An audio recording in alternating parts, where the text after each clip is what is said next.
welcome to another special edition of JMC Live. I am your host, Jeremy Caverley.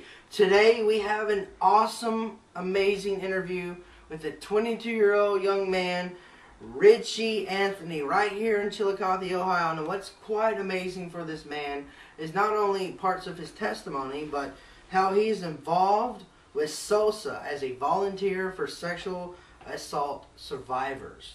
Now we are going to bring you this interview because we want you to understand how important sexual assault, rape, victims, survivors, however you want to call it, people that have been abused in a sexual nature is very important. Stay tuned. I'd like to welcome you, Richie, for coming today. I know it's pretty outside. It's almost in the 70s, maybe about 80s. I hope the snow doesn't come back. I just want to thank you for coming today. Thanks for having me here. I'm actually, the first thing I wanted to get into is I was real curious, what does SOSA mean? SOSA stands for Southern Ohio Survivor Advocates. It's a program through ADINA. It's a new program. Not very many people know about it. And ADINA got that program started. And what it is it's a volunteer advocate program, and volunteers work with survivors that are sexually assaulted. So I'm kind of curious, Richie, how did you get involved with SOSA? I got involved through SOSA. I actually saw the article in the newspaper, and it told a little bit about SOSA, and it was a new program that needed volunteers. And I was just like, wow, I really want to do this. This is like, because it would be completely different for me. It's a whole new thing, nothing I really know too much about, and I just really wanted to really help people. Now, I know you're a man of the faith. I mean, you're only, what, 21 years of age, right? 22. You're 22. Yeah. And for those of you that aren't aware about Richie, he actually works with Pioneer and the men's homeless shelter in the community. You want to talk a little bit about your background and what you do here? Work at the men's homeless shelter. I'm a case manager out there. That's the role. And I'm also like part of staff too.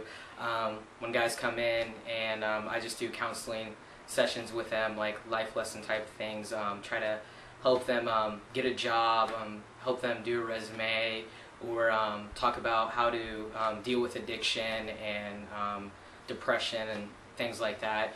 And then with the Pioneer Center, working with special need kids, I'm a one-on-one aide out there. I work with one kid in particular. So that's pretty much it. And you have mentioned to me before the interview, you are Christian, and I realize that with all the things you're involved in, you have this servant's heart that I've noticed that most 22-year-old men normally don't have. Right. Can you talk to me a little bit about that? Yeah, I'm a Christian. I'm a non-denominational church at Open Door. I've been, I think it's probably saved when I was maybe 17, after my friend got hit by a drunk driver. And I actually started thinking God myself. I was just like, you know, after I saw that, when she passed away, I was just realizing, wow, life is really short. You know, there's got to be more to life than this. This is just not all there is out there. And I actually started seeking God, and it's not a really great story or anything. I just started Googling about God and stuff like that, because I didn't even have a Bible when I was 17. No one in my family went to church or anything. And I just, over some time, I started, that was the first, when I lost my friend, that was the first time in my life I actually ever got down on my knees and prayed, you know, God, let her be okay. And even though she did pass away, I wasn't mad or upset. I was just trying to figure out why, you know, she was gone, and she was, you know, lived her life so short and was taken away so suddenly. But after that, I just started asking God, hey, I really need you right now, and if you're out there and, you know, and you're real, I need you to prove that to me. I need you to come into my life, you know, open up my heart, and let me know that you're here. And I had a lot of things happen over that time in a couple of years of just where God would show me, hey, I am here, just a lot of different things. And I was like, wow, it's just one of those coincidences where you're like, that's not a coincidence, that's God. I had a lot of those moments happening, and there's no way you can deny something if it's clearly showed itself to you. So that's how I, once I, found God. I just really started in the Bible and reading the Bible, and I just realized that I really want to help. I just realized I'm a broken guy, and I just want to help the world that's pretty much just broken. There's so many broken people out there, and I just want to put the pieces back together and try to help other people find God too. Yeah, and I'm really amazed seeing someone at your age wanting to be so passionate, not only for Christ, but for serving. I do realize SOSA is not a Christian organization. It is a medical profession connected to ADINA, and people are able to volunteer, go through training, and become a role of an advocate right here in the community. But speaking of community, can you tell us, is this really a big issue here in Ross County? Is sexual assault something that actually happens on a regular basis? Yeah, it definitely is.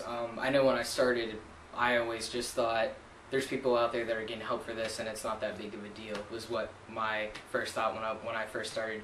And then ever since I started my training, from being in training, there was survivors being brought in during my training, and of course, like, we can't advocate to them yet because we're still in training, but there were still cases happening as we're in training. I'm like, wow, like, I'm in training and this is like happening right now. And so it is a big deal. Unfortunately, I think Ross County's biggest problem with assaults is children. But of course, I also want to throw out there, it's not just culture-wise. A lot of people just think it's women and assume that it only happens to women, and it doesn't. It happens to men too. So I want to make sure everyone knows that sexual assault, it happens to women, it happens to men, and it happens to children. And unfortunately, most of the cases we hear about go unreported. So yeah, I noticed nationally, it's 1 out of 7 adult women has been a victim of a rape, and every 2 minutes, someone in the United States has been sexually assaulted. And in 2007 alone, there were 248,300 victims. But more specifically, right here in Ross County, 5,300 people have been raped. 23 forcible rapes were prosecuted. 16 were prosecuted in 2009. And there have been 119 survivors in 2010. And 150 in 2011, and from what I've connected to other ministries and then the medical community, we think 2012 will have that amount of 150, if not more. Right. Yeah.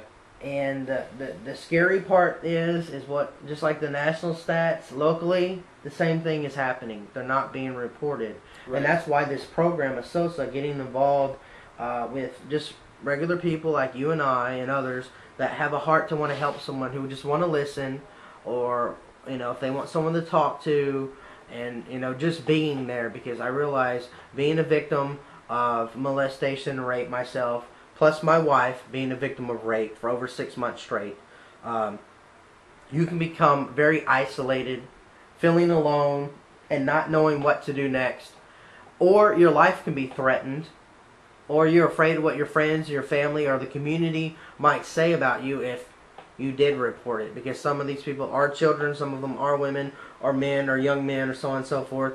And what happens is, if you don't have that 24-hour window of going to a hospital, reporting, DNA testing, and so on and so forth, it ends up being a lot harder to prove.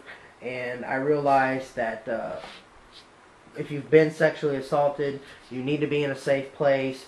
You need to notify the police immediately, and you need to try and get to the hospital. Don't clean yourself up. Don't do anything. Just go as you are,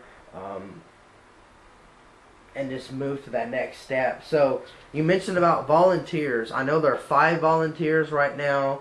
Can you talk about exactly what does a volunteer go through? What is this training that you talked about consist of? The volunteering, the training that you have to go through, there's a 36-hour training course, which has been extremely amazing. Even if you don't want to be a volunteer, just being able to come to the training and just educate yourself and help you become more aware is definitely, I think people should do that. The training consists of, they go over every little possible thing you can imagine, as what to say to a survivor, what to expect when they come in, the whole process of that, our role in that, and also culture and how it affects family and everything like that. They've also provided videos, and they've had different speakers from all different backgrounds, people with 30 years of experience in that field, being an advocate, or we've had nurses speak, and what else? We've had a bunch of we had a survivor come in last week and speak to us. So the training has been absolutely incredible. After that training, you have to take a TV test, and then they also run a background check, and that's pretty much it. So after you're done with training, you become the role of an advocate right here in Ross County. I realize that you have to pick shifts so that you can be on call within an hour's notice. Do you want to talk about exactly what the advocate does after they've gone through training? Like where are you sent to, and what are you on call for? Right.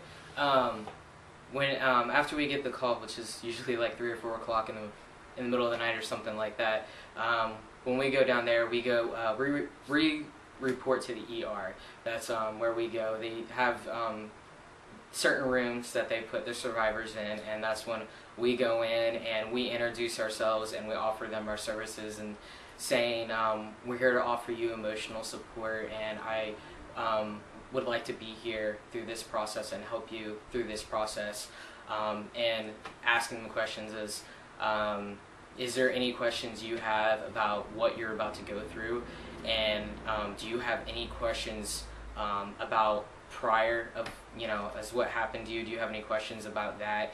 And that's pretty much our role. We're just there to offer them emotional support, and pretty much it. Now to volunteer, you don't have to necessarily be in the medical community. You don't have to be in the even medical degree. You don't have to be a counselor or psychiatrist.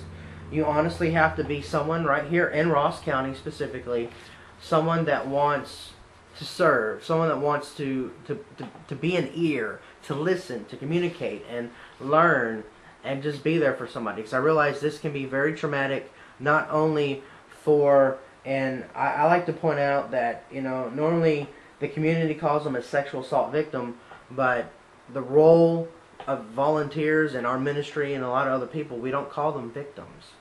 Right. We like to call them survivors. Right. Because the goal of these volunteers and other ministries and other medical community is to not just assess the situation and say, yes, this happened, and then go your merry way. We realize there's an underlying emotional, mental need that needs to be addressed. Yeah. That in some cases, people that have been raped, molested by family members, non-family members, some people end up having PTSD, which is post-traumatic stress disorder. Others have depression and other medical, clinical issues. And others have faith issues. And these are two issues that have to be addressed some way. But if someone isn't willing to be there, to be an advocate, to be a SOSA volunteer, to get involved in ministry, so on and so forth, what I'm trying to get my point is, if you're not willing to want to serve and to help, then who's going to help these people that could stay as a victim? Now, yes, I know many people can overcome on their own, but if you don't have family and friends who can go with you to an ER, and even if you do, sometimes it's a lot easier to listen or talk to someone who is not related to you, who's not your friend, and that's what's trying to go on. So I'm real curious, if people want to get involved with this, what do they have to do, Richie?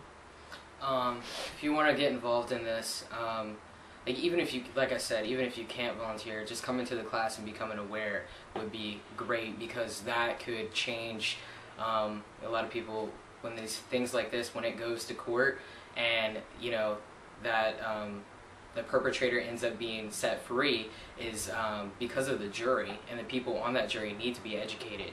So even if you can't volunteer, like I said, just come and listen and educate yourself, because if we can get a bunch of people to come together and be more aware and be more educated, then when we have all the DNA evidence to put that guy away, and because one juror said, thinks something and that guy ends up going free, we can change that as a community if we can all get together and educate ourselves instead of sweeping this issue under the rug, because this is something important. So if you do want to do this, to become a volunteer, all you have to do is contact one of our coordinators.